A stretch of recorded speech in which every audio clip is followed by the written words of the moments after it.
Ya estamos transmitiendo, Pam. Vamos a empezar, ¿sale?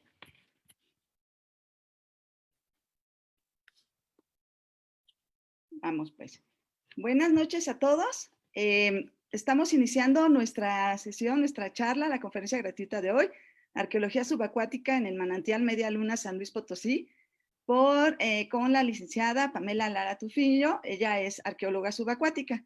Y bueno, ella es licenciada en Arqueología por la Escuela Nacional de Antropología e Historia, con diplomado en Historia y Antropología de la Religión, certificada en buceo y en la Nautical Archaeological Society, y es investigadora de la Subdirección de Arqueología Subacuática del Instituto Nacional de Antropología e Historia desde el 2015. Y bueno, se especializa en el estudio de contextos prehispánicos sumergidos con énfasis en la ritualidad, tanto en torno a los cuerpos de agua. Entonces, Pam, antes que nada, muchas gracias por aceptar. Nos da mucho gusto que estés aquí con nosotros, que nos des esta plática. Creo que va a ser muy interesante para todos los buzos. Comentábamos que creo que muy pocos buzos en México, si no es que tal vez uno muy perdido por ahí no ha ido a bucear a la media luna. Creo que todos conocemos la media luna y bueno, también la hemos visto cambiar y ir siendo otra cosa, bueno, siendo diferente. Pero creo que bucear por este contexto de la arqueología subacuática va a ser muy interesante. Entonces, si quieres abrir tu micrófono y dejamos de compartir la pantalla para que puedas compartir tu presentación. Claro. Y bueno, pues bienvenidos a todos los que van llegando. Vamos a empezar con la charla del día de hoy. Y ya saben, les pedimos que pues, nos dejen un mensajito en los mensajes o preguntas ahí en el chat. Yo soy Norma Corado, ya me conocen algunos, si no, me presento. Voy a estar de anfitriona hoy de Pam. Si quieres compartir, Pam, tu pantalla. Okay. Váyanos dejando ahí mensajitos, preguntas que tengan para Pamela. Creo que todos tenemos muchas cosas que preguntarle. Creo que una de las cosas que más probablemente muy poco conocemos es cómo usar o cómo cuidar el patrimonio subacuático que se encuentra. Bueno, si no cuidamos el patrimonio de fuera, pues el patrimonio subacuático todavía parece que es un poquito más complicado. Te dejo, Pam, empieza cuando gustes. Muchas gracias nuevamente. Bueno, primero que nada, gracias a ti, Norma, por la invitación y bueno, a la Sociedad, ¿no?, Latinoamericana de Buceo Científico. Creo que quiero empezar diciendo que todos los trabajos que se van a presentar son parte del proyecto arqueológico Media Luna, el cual coordina la Subdirección de Arqueología Subacuática del Instituto Nacional de Antropología e Historia. También, antes de empezar, quiero comentar que pues todos los trabajos que se han hecho, todas las investigaciones que están en proceso, pues se hicieron o se están haciendo gracias a un equipo multidisciplinario de mucha gente. Entonces todo lo que ven aquí no solo es cosa mía, mucha gente ha aportado sus conocimientos para hacer esto. Arqueólogos, antropólogos físicos, arquitectos, geólogos, biólogos. Entonces hay restauradores, hay una variedad, ¿no?, de gente. Entonces, bueno, también un agradecimiento a ellos. Bueno, finalmente, pues la charla va a ser un poco sobre hablar del manantial, de los trabajos que nosotros hemos hecho desde el 2016 y algunas propuestas que hemos tenido en cuanto a la interpretación del lugar como sitio arqueológico prehispánico, ¿no?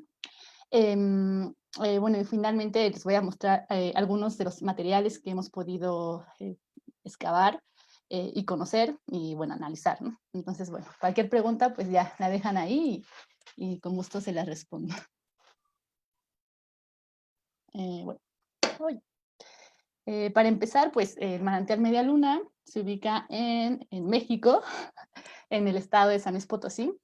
El municipio se llama Río Verde y forma parte del ejido El Jabalí. Está aproximadamente como a 120 kilómetros de la capital de San Luis Potosí.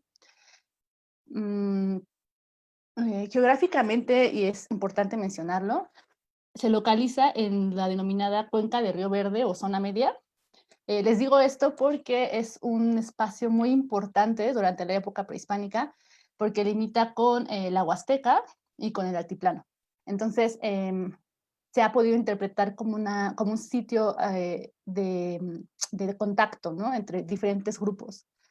En esta imagen puede ver un poquito el manantial, la forma que tiene actualmente. En realidad antes no estaba así. Ahorita les voy a contar un poco cómo ha cambiado a través del tiempo. Es importante lo que les comento, hablar un poquito de la región en cuanto a la época prehispánica, porque en este mapa van a poder ver un montón de puntitos verdes y amarillos.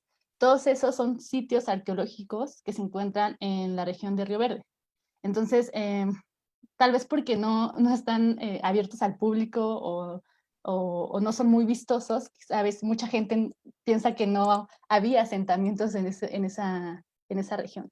Y en realidad sí hay, y muchos, ¿no? Hay trabajos previos de arqueólogos que los han identificado. Y bueno, aquí podemos ver el manantial es este punto azul y pues en realidad está rodeado de un montón de asentamientos, ¿no? Estos, para que más o menos tengan un poco la idea de la temporalidad, están dentro de 250 a 1100 después de Cristo. Ese es el periodo en el que estaban funcionando.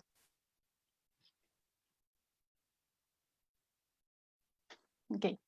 Y bueno, otra cosa que se me olvidaba y que también es muy importante mencionar, es que en la región de Río Verde hay muchos cuerpos de agua. El manantial Media Luna no es el único manantial que existe en esa zona. Esto es importante porque varios de ellos tienen características similares a las que podemos ver nosotros en Media Luna, ¿no? Está el manantial de San Sebastián, los Peroles, los Antejitos, etcétera, y tienen características similares. Pero lo extraño es que en ellos no hemos encontrado evidencia arqueológica, ¿no? Y tampoco nos han contado los buzos que han estado por ahí, que hayan obtenido objetos de ahí, ¿no? Entonces, esto le da mucha más relevancia a Media Luna porque sabemos que había otros cuerpos de agua alrededor, pero por alguna extraña razón fue Media Luna la que recibió toda esa atención, ¿no? Por parte de los grupos prehispánicos de la región. Como mencionaba Norma, en realidad creo que la mayoría de los buzos mexicanos pues conocen Media Luna, porque en realidad es un sitio muy amigable para estas actividades acuáticas, ¿no? Muchos grupos de buceo pues hacen sus certificaciones o sus prácticas ahí, entonces creo que es muy conocido entre el ámbito de nosotros, ¿no? De los que estamos buceando. Pero bueno, de todas formas, para la gente que no lo conozca, pues este es el manantial Media Luna. En realidad es un manantial permanente, en el sentido de que siempre tiene agua, kárstico por el tipo de la geología que está en torno a él. Tiene aproximadamente, bueno, no sabemos, pero 6 salidas de agua. No sabemos si todas funcionan, pero se nutre por, creemos que 6 puntos de salida de agua. Y básicamente toma el nombre de Media Luna, pues por los canales, ¿no? Que justo vamos a ver en esta mapa, que hacen al parecer una media luna. Estos canales son artificiales. Bueno, hay 3 artificiales que se hicieron a finales del siglo XVIII, principios del siglo XX. Y también hay naturales, ¿no? Que les llaman río enterrado. Entonces, bueno, es un lugar bastante amplio.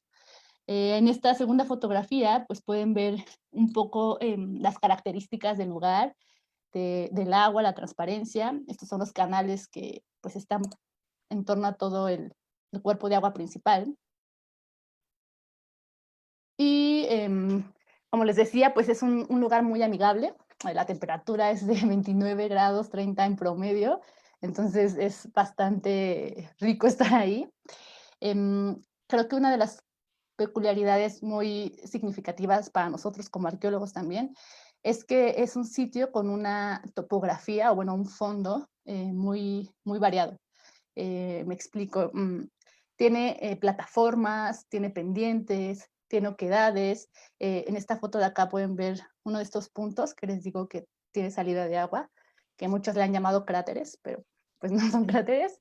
Entonces, bueno, aquí una cuevita, por así decirlo. Entonces, en realidad es muy variado.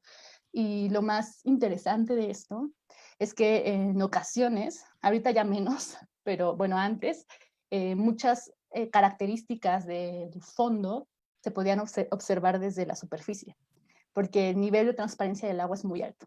Entonces, bueno, nosotros en nuestros estudios arqueológicos también consideramos que estas características físicas del cuerpo de agua también eran importantes, ¿no? Para los grupos prehispánicos que lo frecuentaban.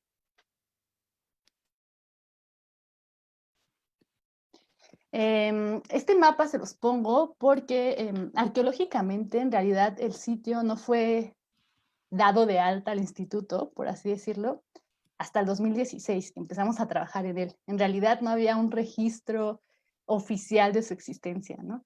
Y esto es muy importante decirlo porque pues desde la década de los 60 o quizá antes no sabemos, se han extraído muchos materiales de su interior. Entonces, en realidad no había un registro por parte del INAH hasta el 2016. Y en este caso, pues quiero mostrarles el manantial, pero también este punto que se llama Media Luna. En realidad, el sitio arqueológico estaba compuesto por el cuerpo de agua y por una zona que se ubicaba en este lugar, que estaba conformada por 3 estructuras, o pirámides les llaman, pero bueno, eran 3 estructuras que estaban acomodadas, ¿no? Alrededor de una pequeña plaza.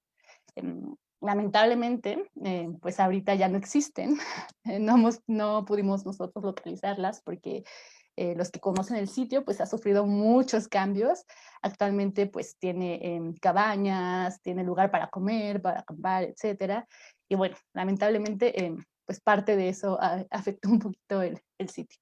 Pero bueno, estas estructuras estaban aquí, las excavaron en los 80s, salió material que ahorita les voy a enseñar un poquito de eso. Y bueno, básicamente este es el sitio arqueológico. La temporalidad que le asignamos es del 500 al 1100 después de Cristo, o sea, ese periodo fue como de uso. Esto lo hacemos nosotros a través del análisis de cerámica, en este caso principalmente de las figurillas. También con base en ellas pudimos, digamos que estrechar un poco este periodo, entonces creemos que el uso más frecuente se dio después del 700, ¿no? Esto es por las cualidades de las figurillas que tenemos. Y bueno, les voy a hablar un poquito como de las primeras inmersiones que hubo en el manantial. En realidad, creo que como sucedió también en otros cuerpos de agua del país, muchas de ellas se dieron primero por grupos de buceo, ¿no? O buzos deportivos, que estaban interesados en conocer diferentes contextos acuáticos, entonces se movían a varios lugares, ¿no? En este sentido, creo que un trabajo también muy importante del proyecto ha sido intentar tener ese acercamiento con los buzos que pues desde la década de los 60 que tenemos registrado han estado en el lugar, los cuales nos han compartido información demasiado importante para nosotros, ¿no? Sobre todo para poder construir nuestras interpretaciones. Estas fotografías e imágenes, pues justamente fue uno de los buzos quienes me la compartieron ya hace algunos años, pero son muy interesantes porque aquí pueden ver la diversidad de objetos que salían en esas épocas, vasijas completas, figurillas, restos óseos, pero también hay muchos fósiles. Eso es muy importante comentarlo porque lamentablemente el proyecto actualmente no se está enfocando en los restos paleontológicos, pero Media Luna es un sitio muy rico en ese tipo de materiales, ¿no? Han sacado defensas de mastodontes, han sacado muchos fósiles del interior de Media Luna. Entonces, también es una línea de investigación que debería de trabajarse, porque es uno de los sitios muy importantes, ¿no? Aparte, pues está sumergido, y de San Luis Potosí además, ¿no? Bueno, regresando un poco a la parte prehispánica, pues los buzos nos compartieron estas imágenes y afortunadamente 3 de ellos tuvieron no sé, la suerte, la astucia, no lo sé, de hacer este tipo de registros, ¿no?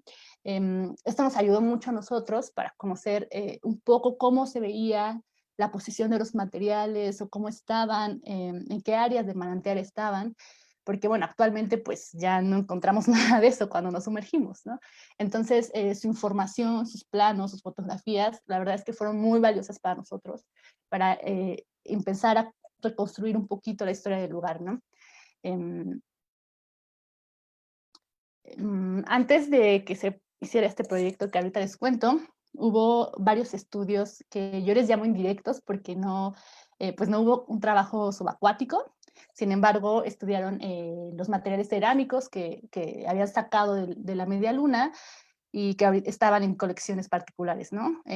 Dos de los investigadores importantes que hicieron estos estudios fue Michelet y Paul Herrmann, ¿no? Entonces, ellos dos, pues si alguien está interesado, hacen un estudio bastante bueno sobre la cerámica y las figurillas del lugar. No fue hasta 1981 y 1982 cuando el entonces Departamento de Arqueología Subacuática decidió hacer un proyecto de investigación en el sitio, ¿no?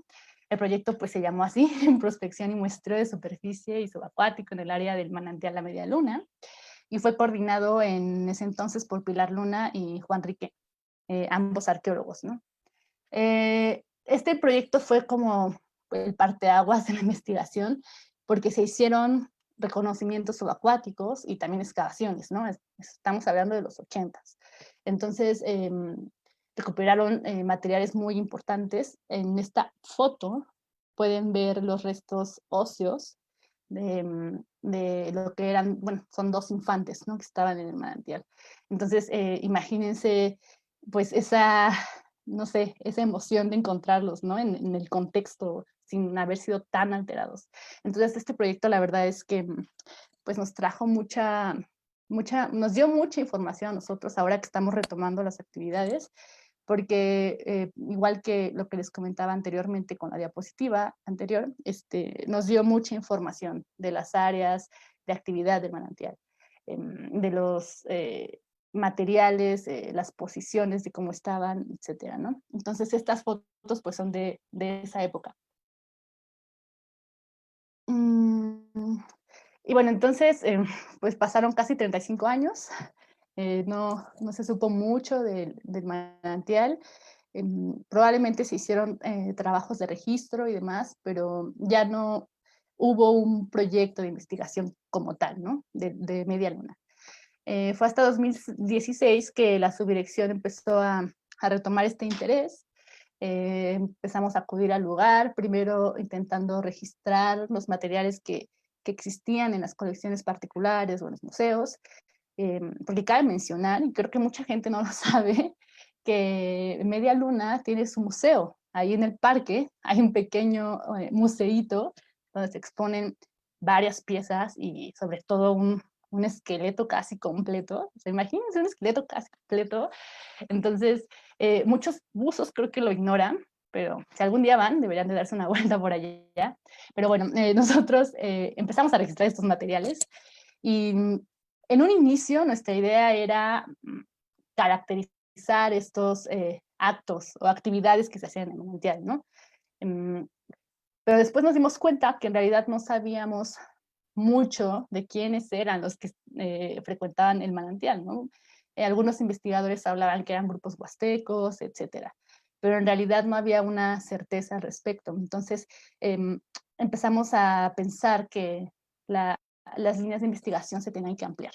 Entonces, bueno, empezamos a hacernos más preguntas y finalmente llegamos también a esta parte en la que no podíamos interpretar las acciones o lo que más bien, lo que estábamos observando nosotros en el agua sin entender el manantial como fenómeno físico. O sea, es decir, cuánto ha cambiado, si era del mismo tamaño, si antes estaba más grande o era más pequeño, etcétera, ¿no? Porque todo esto a nosotros como arqueólogos nos interesa porque modifican el contexto que encontramos sumergido, ¿no? Entonces, bueno, digamos que estos tres son los objetivos principales que tenemos, los cuales se derivan en un montón de líneas de investigación que actualmente se están trabajando, ¿no? Lo primero que hicimos, o bueno, de las actividades que hicimos, fue una exploración geofísica, que en realidad lo que queríamos era obtener el mapa batimétrico de todo el manantial. Ya existía uno, pero bueno, en los 80 se hicieron uno. Sin embargo, queríamos también intentar compararlos, ¿no? A ver si había algún cambio visible en estos años. Otra cosa importante, bueno, pueden ver el mapa, las profundidades. Los azules son los más profundos, que es justamente aquí el mapa que les digo del cráter que tiene 36 metros, que es el más profundo. Y para que se den un poco la idea, los que conocen el lugar, este es el área de la plataforma, donde están las plataformas de madera. Entonces, bueno, se hicieron recorridos aquí con dos compañeros geofísicos, que fueron los que nos ayudaron. Y bueno, toda esta información pues la descargamos y nos sirve mucho a nosotros para ubicar hallazgos, ¿no? Todos los materiales que hemos ido encontrando los ubicamos en el mapa y esto también nos da una idea de las zonas del cuerpo de agua que eran más utilizadas, ¿no? Donde se ha encontrado más material. Que cabe mencionar que es algo muy importante que sucede en los contextos subacuáticos, al menos, por ejemplo, en lagos o lagunas, a veces había, bueno, hay áreas en donde se está viendo que se hacía cierto tipo de actividad, ¿no? Está apareciendo cierto material que quizá en la otra orilla no aparece, ¿no? Entonces eso también nos da mucha información a nosotros para interpretar el lugar. Mm, También, bueno, pues hemos realizado demasiadas prospecciones subacuáticas. Hemos intentado cubrir casi todo el manantial. Todavía nos falta demasiado porque aunque se vea chiquito no lo es en realidad tanto. Pero hemos intentado hacer recorridos pues sí, de superficie, subacuáticos. Suena un poco raro eso. Pero hemos encontrado, o sea, lo sorprendente es que todavía hemos encontrado material que se ve a simple vista, ¿no? Aquí hay unas fotos de cómo se observa a veces, ¿no? Esta es una figurita de un humano, bueno, que representa a un ser humano que está ahí en superficie, cualquiera puede verla. Y este es pues un hueso largo, ¿no? Que también se encontraba en superficie. Entonces, para nosotros es muy importante atacar esta parte, ¿no? Porque son los materiales que se encuentran pues mucho más en peligro, porque son los que pueden ver los buzos o los que nadan, ¿no? Entonces, pues nosotros gran parte de las temporadas de campo las ocupamos en hacer prospecciones, ¿no? Y bueno, aquí pueden ver un poquito a los buzos, compañeros del equipo. A veces hacemos transectos, a veces lo hacemos por secciones, en cotas de nivel diferentes, para intentar hacer pues sí, como un escaneo de todo el manantial, ¿no? Aquí es una fotogrametría del manantial, ¿no? Así se ve desde arriba. Y estas son las plataformas. También nos dimos cuenta que mucho del material que hemos registrado pues ha venido de superficie o de colecciones particulares. En realidad, sí nos arrojan datos, pero tal vez no tantos, ¿no? Como quisiéramos. Entonces, justo lo que comentamos es que es muy importante realizar excavaciones subacuáticas, ¿no? Porque lo que nos hace falta es conocer la posición original de los materiales, ¿no? Cómo estaban depositados en un inicio, ¿no? A ratito les voy a hablar un poquito de la importancia del contexto y de conservarlo, pero en realidad encontrar el material como fue depositado en un inicio, a nosotros nos da mucha información, más información que si tuviéramos los objetos aislados, ¿no? Entonces, pues planeamos hacer la excavación. Los objetivos también era entender un poco la estratigrafía del manantial, es decir, cómo estaba conformado dentro, las capas de sedimentos, que son muy importantes para nosotros los arqueólogos, saber en qué área estaba el material. Y bueno, pues resultó en la excavación de este cráneo, ¿no?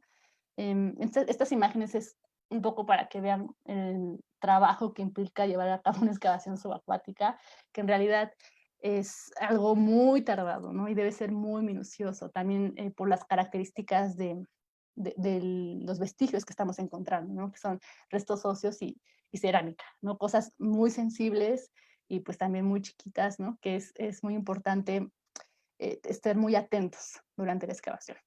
Entonces, bueno, aquí pueden ver pues el equipo que se utiliza para hacer, bueno, para que se lleve el sedimento, que es en realidad una máquina aquí con unas mangueras. delimitar la zona, ¿no?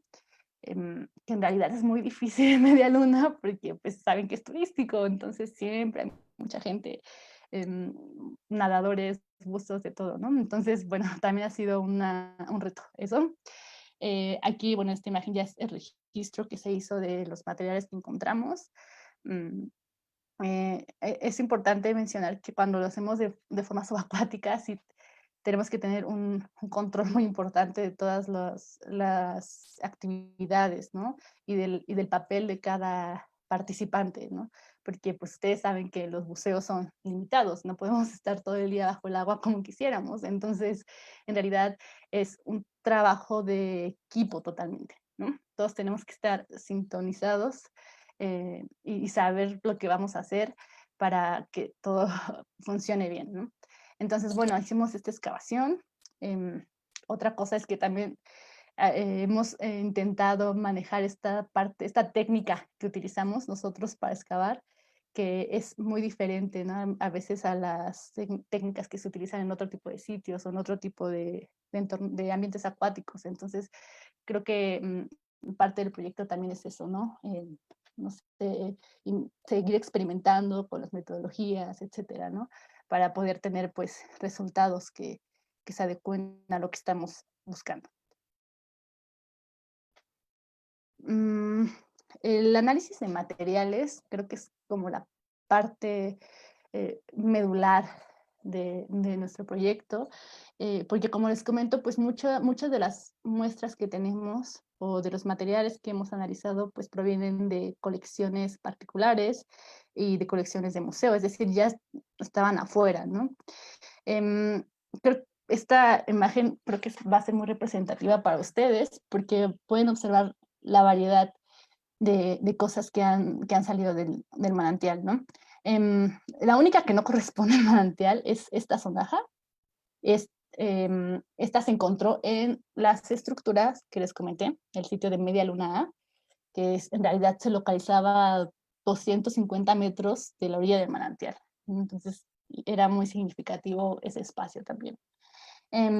Estas son unas pequeñas lajas de lítica, o sea, de travertino, al parecer, que se han encontrado muy asociadas casi siempre a las figurillas. A ratito les voy a pasar más fotos de figurillas, pero pues aquí se pueden dar una idea de la diversidad de características que tienen, ¿no?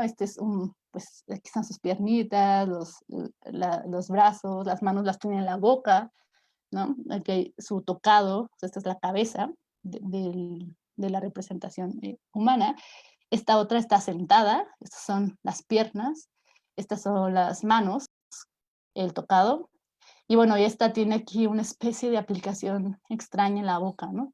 Entonces son materiales muy ricos para interpretar.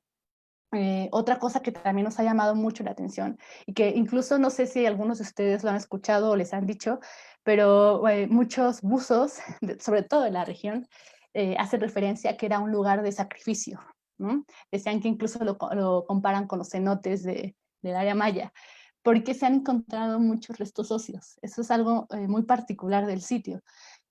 Aquí pueden ver pues el espranocráneo de un infante, y esto es algo muy interesante del lugar, porque es cierto que sí hemos encontrado muchos restos óseos, sobre todo, más bien no, únicamente de infantes y de mujeres. No hemos registrado ningún resto que pertenezca a algún pues, personaje masculino. En realidad siempre son niños o mujeres. Y algunos los hemos encontrado con materiales orgánicos. De aquí no se ve muy bien la foto, pero en realidad estas partes que vemos acá eran como restos textiles que estaban entretejidos y que se localizaron asociados al depósito de infantes que excavaron en los 80s. Entonces, que se conserve este tipo de material también es algo que no siempre pasa, ¿no? Entonces, pues toda esta variedad nos da muchas cosas que pensar sobre las actividades que se hacían en el lugar.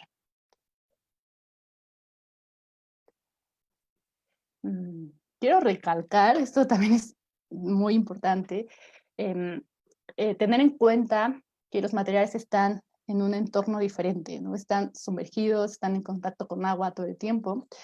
Entonces, en el proyecto, pues es indispensable siempre la presencia de un restaurador, ¿no?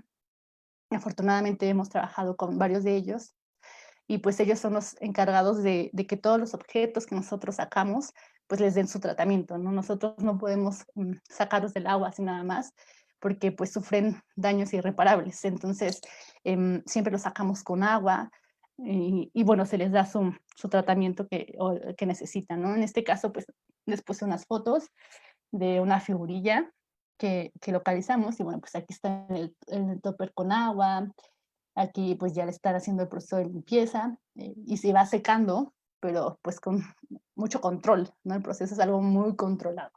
No, no puede ser algo rápido, ¿no? En realidad cada material tiene sus características, ¿no? Y necesita su propio proceso, ¿no? Y también tiene mucho que ver con el medio acuático, ¿no? Con las características físico-químicas del agua, ¿no? Entonces, bueno, esto es para que más o menos pues se den cuenta de lo importante, ¿no? Que es pues hacer siempre una denuncia si encuentran material o demás a los especialistas, ¿no? Eh, y bueno, básicamente resumí mucho de las actividades que hemos hecho, pero nosotros proponemos que Media Luna era un espacio acuático sagrado durante la época prehispánica. Primero, la relevancia pues es muy, muy fácil de ver por todos los materiales que hay en su interior, que han sacado, y sobre todo por la diversidad de esos materiales, ¿no? En cuanto a los restos óseos, como les mencioné, pues la mayoría, no, todos son de infantes o de mujeres, y gracias a dos depósitos que hemos podido registrar, el de los 80s y otro más contemporáneo, que fue de una mujer que se encontró prácticamente completa, y es la que les digo que pueden ver en el museo del lugar, que vale mucho la pena visitarla.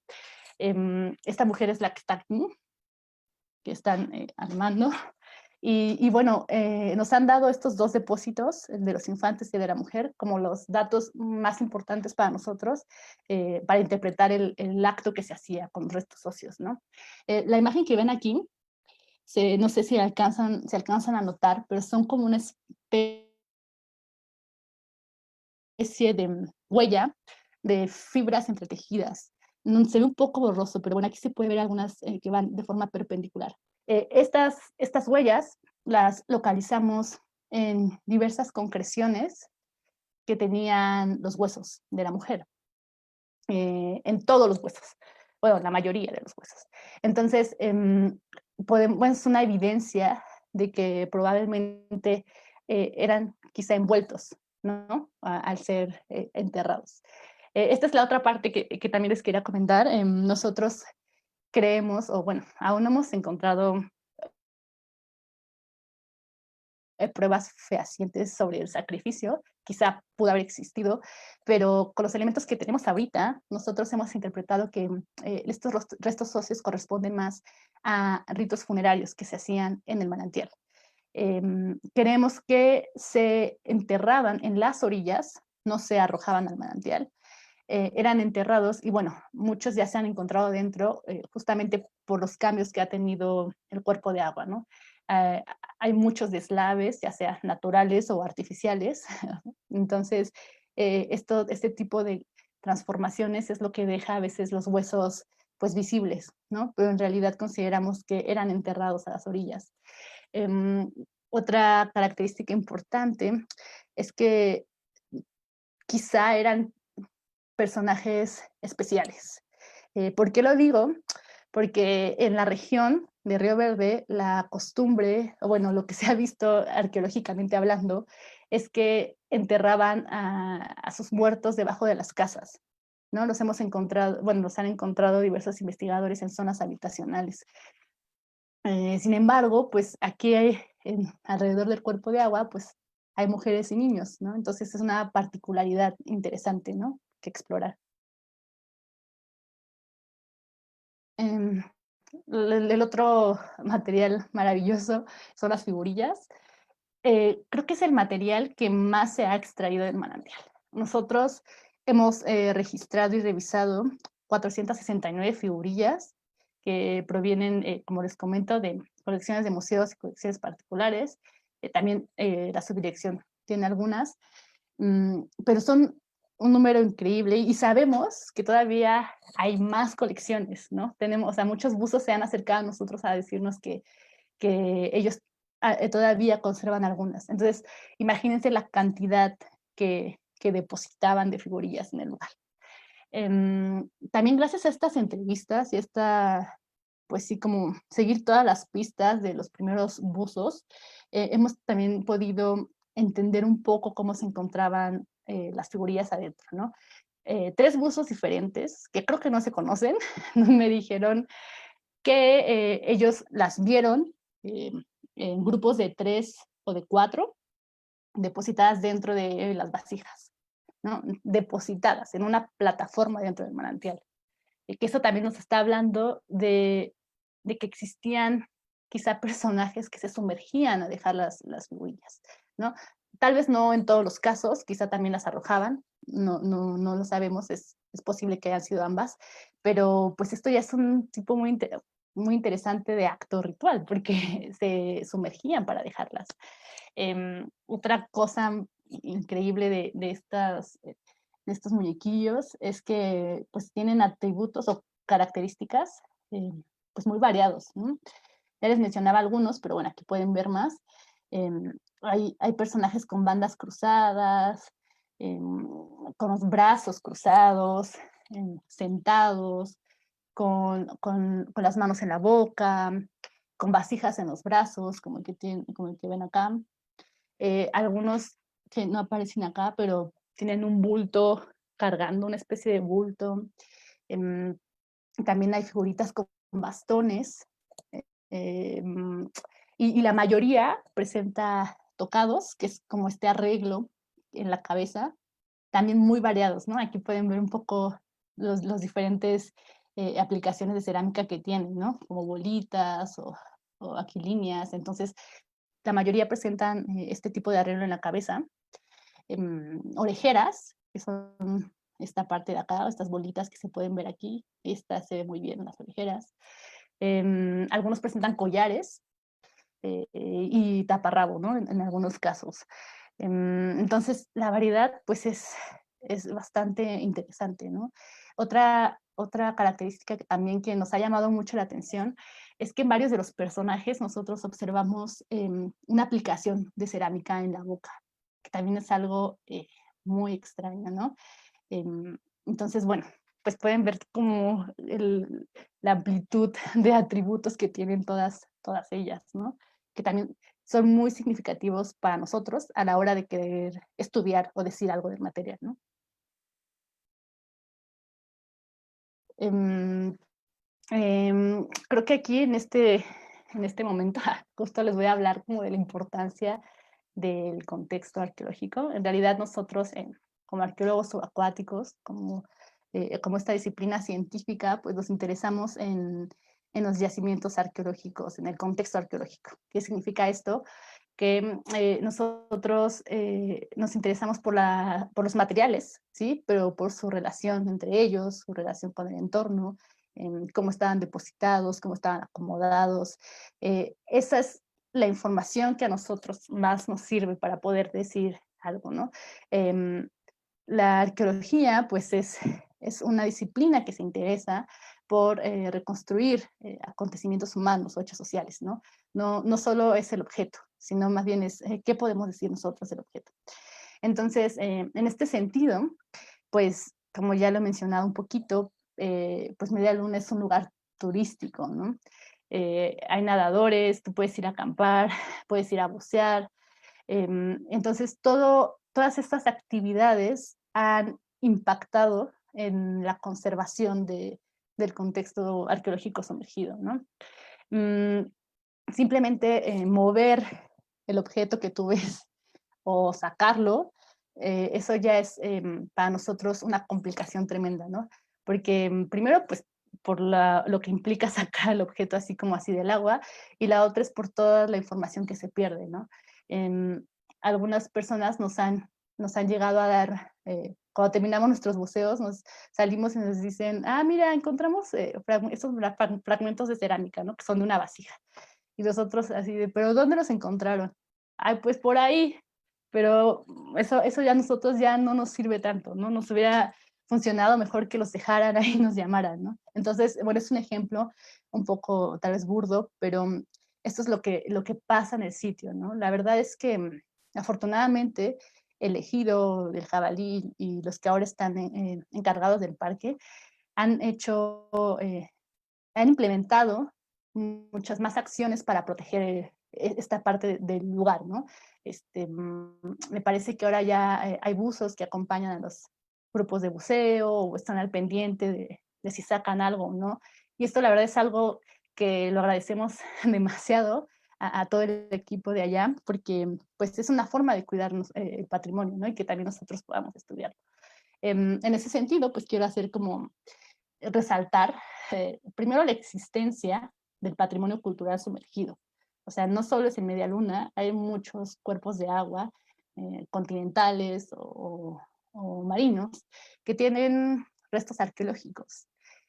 Existe una ley por parte del instituto para protegerlos, hay una convención de la UNESCO para ver por ellos. Entonces, en realidad, es importante estar conscientes de lo que sucede cuando nosotros los sacamos o los alteramos, ¿no? No sé, creo que pues actualmente ya hay mucha información al respecto de qué hacer si encontramos algo, ¿no? Dentro de cualquier lugar, ya sea acuático o en tierra, ¿no? Entonces, creo que quiero terminar con pues una especie de petición, sobre todo para los buzos que frecuentan el manantial, que estemos conscientes primero de la importancia del lugar, todo lo que les comento. em, Esta foto creo que es muy impactante, vean todas las figurillas que hay, eso no es nada, ¿no? De lo que han sacado. Todavía nosotros seguimos encontrando material. Entonces es un sitio muy relevante, tanto en la región como en general en la arqueología, ¿no? Entonces creo que es importante recalcar esa petición de que no alteren los contextos, que no saquen los materiales y cualquier cosa, pues siempre pues, nos pueden hablar, ¿no? Al Instituto Nacional de Antropología e Historia o a la Subdirección de Arqueología Subacuática o a cualquier arqueólogo que ustedes conozcan, pero siempre es importante hacer esta denuncia, ¿no? Em, no pasa nada, no va a haber problemas con ustedes, no, eso no sucede. A nosotros, tal vez ese mito existe un poco de que puede ser problemático para ustedes si denuncian que había una figurita y no sé, en realidad eso no sucede. Y pues sí, más bien quiero exhortarlos a todos los que están viendo y que sobre todo van a bucear por ahí, que pues siempre pues, respeten los vestigios arqueológicos, el lugar, porque ya les conté súper rápido y faltan muchas cosas, pero bueno, el tiempo no nos da, de hecho ya se me está acabando. Entonces, bueno, ya les conté un poco todo lo que se ha encontrado, las actividades que seguro se hacían ahí, seguro faltan muchas más que todavía nosotros ni siquiera hemos pensado, pero es un sitio muy particular y muy interesante, que todavía falta mucho que profundizar de él, ¿no? De estudios que hacer, de análisis que hacer, de cosas que preguntarnos. La parte paleontológica, como les digo, también creo que casi no está estudiada y hay demasiada evidencia en su interior. Entonces, la única forma de poder acercarnos cada vez más a eso es que se conserve, ¿no? Y que podamos seguir investigándolo, ¿no? Entonces, bueno, finalmente termino mi media hora con esta petición, ¿no? Pues a todos los que vayan, no solo a Media Luna, a cualquier sitio arqueológico. Y bueno, finalmente, pues, algunas de las personas, unos agradecimientos pues, parte del equipo, ¿no? De gente que ha estado muy interesada en el proyecto y nos ha ayudado mucho con las temporadas de campo y también con los análisis, ¿no?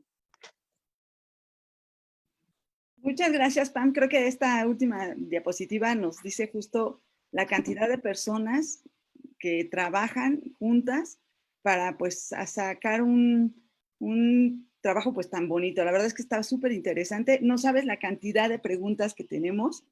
Es impresionante. Creo que vas a tener que contestarles después. Bueno, de hecho sí les pedimos que por favor, si no podemos contestar todo, después se metan los de ustedes y les vayan contestando a cada uno. Hay muchísimas dudas, muchísimos saludos de Homero, de Obioso Ramón, de José Juan Jiménez desde Chiapas, Arturo Liñán Torres, por supuesto está Jimmy Fernández, Pulpo Escapista, Arturo Liñán, David Salinas también está con nosotros, tiene muchísimas preguntas. Y bueno, también Octavio González Ramírez te manda muchas felicitaciones, dicen que tu proyecto está muy bonito. Gárate López David, también está con nosotros aquí. Está Luis Adolfo Sauso, está Miguel Sánchez, Salvador, por supuesto, está aquí con nosotros también. Y bueno, pues entre las preguntas que nos hacen es, primero que nada, que el lugar hay mucha gente que efectivamente no lo conocía, entonces lo están conociendo un poco desde este punto de vista. Yo creo que desde este punto de vista ya lo vamos a bucear diferente. Va a ser muy bueno. Nos pregunta justo una de las primeras preguntas, cuando realizan las actividades de campo, si se cierra el ingreso para el público en general. Creo que nos comentaste que, pues que no, ¿verdad? Que en general está ahí todo el mundo y hay que hacer nada. No, en realidad nosotros entendemos también la importancia para la comunidad, ¿no? Que es tener este ingreso, ¿no? Y que la gente visite el lugar. Entonces nosotros no podemos cerrar el manantial. En realidad nos ayuda mucho hablar con la gente y explicarle lo que estamos haciendo para que nos dejen trabajar, ¿no? Regularmente lo hacemos en zonas muy definidas, las marcamos para que no como haya problemática en eso, y pues en realidad no ocupamos tanto espacio del manantial, entonces podemos estar ambos ahí conviviendo. Muchas gracias, sí, perfecto. Alguien también, Dal Ita, nos pregunta, ¿la temperatura del agua influye en la menor o mayor preservación de los restos arqueológicos? Híjole, eso es algo que en realidad no sabría contestarlo. Tal vez un restaurador podría ayudarnos, pero no sé, me parece que debe de influir en algo, ¿no? Siempre la química del agua, en este caso la temperatura, todas las características físico-químicas del lugar, siempre tienen un impacto en los objetos arqueológicos, ¿no? No sabría decirte de cuánto, pero yo creo que sí tiene alguna especie de impacto. Claro.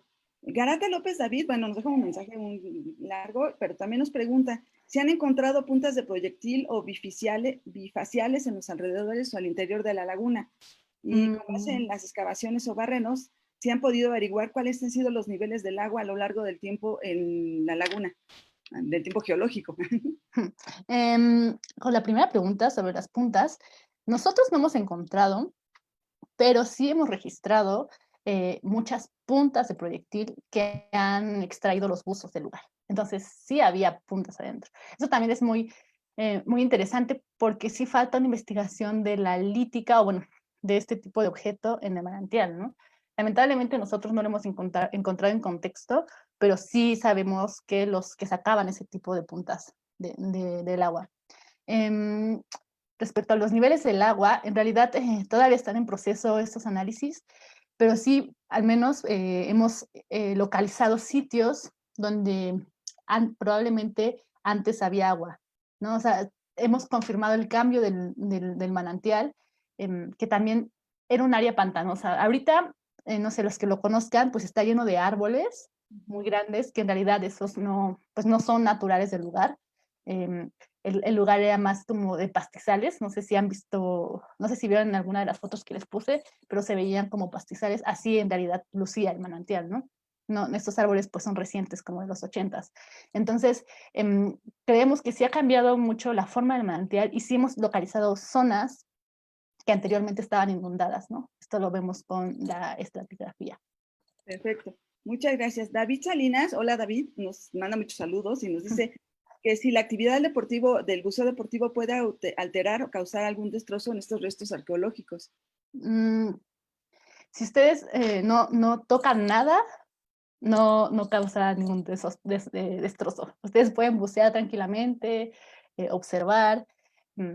Si ustedes no tocan el sedimento, ni lo alteran, ni los lirios, ni nada, ni los árboles, no hay ningún problema. Las actividades se pueden realizar de manera normal, ¿no? Lo importante es justo que nosotros controlemos eso, ¿no? De, tal vez si ven algo, pues verlo y continuar con el recorrido. Eso que dices es muy importante porque, bueno, esta laguna se utiliza a veces para hacer buceo de personas que están iniciando y eso levanta mucho sedimento. Y bueno, los que tenemos algunos bla, bla, bla, bla años yendo a la media luna, sabemos que pues, ya desafortunadamente no tiene la claridad que tenía hace unos bla, bla, bla años. Sí, Pero eso bueno, también es muy impactante porque nosotros, bueno, con estos años que ya lo hemos visitado, cada vez nos damos cuenta que la visibilidad ya se está perdiendo. No pasa una hora, yo creo, de que se abre y ya, pues por los nadadores, por, como dice Norma, los buzos principiantes, en realidad sí, sí está afectando mucho cómo se ve ahora, ¿no? El manantial. Entonces sí. a lo mejor sí sería una responsabilidad como instructores tratar de que, te digo, yo creo que esta plática también nos va a dar esta idea de que estamos viendo un espacio diferente. A lo mejor siempre lo veíamos como una laguna de tierra, pero pues en realidad es un lugar muy importante y creo que si lo vemos así, pues podríamos ser un poco más cuidadosos y respetuosos. Entonces, Sí, eso me por gusta. favor. Fernanda Villaba nos pregunta, ¿hay algún encargado del tema de planta en el parque, museo? O si encontramos algo buceando, por ejemplo. Em, Nosotros lo que hemos recomendado es que le avisen al el comisariado o que es el director del parque o cualquiera de la gente que trabaja con él. Entonces pueden encontrar en una caseta que está justo a la entrada. En realidad ellos, esas personas tienen contacto con nosotros, entonces cualquier cosa pues, que suceda regularmente nos avisan. Ah, Entonces, si eso no, es de muy todas formas, pues tenemos aquí, aquí están mis datos o nos pueden buscar en internet y nos escriben y nosotros nos encargamos. Ok. Bueno, que en lo ideal ya platicabas al final, que es importante que nadie saque nada, que mantengamos esos contextos, porque es en realidad lo que a ustedes les ayuda para saber qué está sucediendo. Tener las figurillas y eso, pues se vuelve bonito, pero no les ayuda nada a ustedes, o les ayuda muy poco. Y por otra parte, pues tampoco son souvenir, ¿no? Para que la gente Sí, se vaya llevando. exacto. Y justamente nosotros no hubiéramos podido interpretar lo que les comentaba de los ritos funerarios si no hubiéramos encontrado estos dos depósitos que les digo, ¿no? Que todavía conservaban esta asociación de materiales. Si solo Sí, encontramos los huesos aislados, pues no podemos decir tanto, ¿no? pues sí. Mira, Gabrilocha Gabriel nos pregunta, hola, ¿qué tal han relacionado la Asociación del Agua con niños sacrificados, en específico con la deidad Tlaloc, ya que estos eran sacrificados para estas deidades? Bueno, eh, el tema del sacrificio, como les comentaba, pues es muy delicado. En realidad, en las evidencias las encontramos regularmente en los huesos, pero hay tipos de sacrificio que no dejan evidencia en los huesos, entonces se complica mucho, ¿no? Em, sí hay una relación entre los niños y las deidades de la lluvia. No digo Tlaloc, porque en realidad, pues Tlaloc es más del altiplano, de otro tipo de grupos, pero sí de las deidades del agua, ¿no?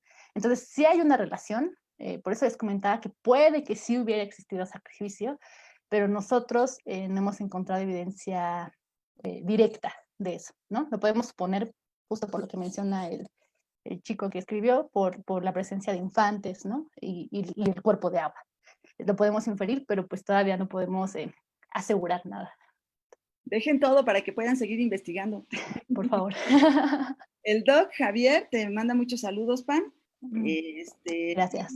Bueno, nos preguntan de qué cultura es la que estabas platicando, de qué tipo de cultura. Ah, sí, justo es eso. Em, Les comentaba que muchos investigadores habían comentado un poco de la presencia de grupos huastecos en la zona, pero nosotros en nuestros trabajos y también otros arqueólogos del Centro INA de San Luis Potosí, de la Universidad Autónoma de San Luis Potosí también, coinciden en que podemos nombrarlos como la cultura de Río Verde, o sea, como un grupo local. Todavía no sabemos si había una especie de conexión con los grupos huastecos o del altiplano.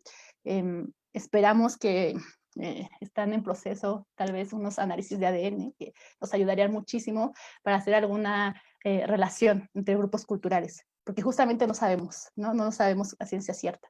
Entonces, por ahora lo que los investigadores hemos manejado es más bien un grupo local que hemos llamado o se ha denominado pues grupos de la región de Río Verde. Uh -huh. Perfecto, no, bueno, Tienes muchísimos saludos y felicitaciones, Pam. Está tu grupo de fans, ¿no es cierto? Hay gente que dice que quisiera trabajar ahí con ustedes, entonces, bueno, pues más bien, ya luego si quieren que se metan, ahí están sus datos de Pam. Y bueno, también yo quiero agradecer a Roberto Junco, al arqueólogo Roberto Junco, la verdad, el que nos haya permitido que Pam esté con nosotros y que, bueno, esperemos dentro de muy poco tener algunas otras pláticas de ese grupo, que la verdad, a mí me encanta cuando trabajan. Alfredo Feira nos pregunta si existe alguna vinculación de la comunidad inmediata para proteger el sitio o talleres de capacitación para atender cualquier eventualidad. Un poco lo que nos decías, ¿no? Sí, en realidad también otra parte importante del proyecto ha sido integrar a la comunidad, bueno, dar a conocer primero, ¿no? Lo que hemos estado nosotros encontrando y los resultados, para que también ellos sepan, ¿no? Lo que está en su, pues sí, en sus lugares. Justamente se está trabajando una tesis que creo que va a resultar muy importante sobre la protección del patrimonio cultural sumergido de Media Luna. Entonces sí estamos intentando implementar muchas cosas al respecto para, pues sí, para cuidarlo, ¿no? Pero qué mejor que sea la comunidad, que son los que en realidad están todo el tiempo ahí, ¿no? Sí, claro. Sí, sí. Y te digo, yo creo que vamos a tener que aprender a convivir de una manera diferente con la media luna. Hay muchas personas que preguntan por qué no se deja ya bucear en la noche, por qué están siendo tan estrictos y todo. Una de las principales cosas que pasó es que justo en la noche era cuando había más saqueos.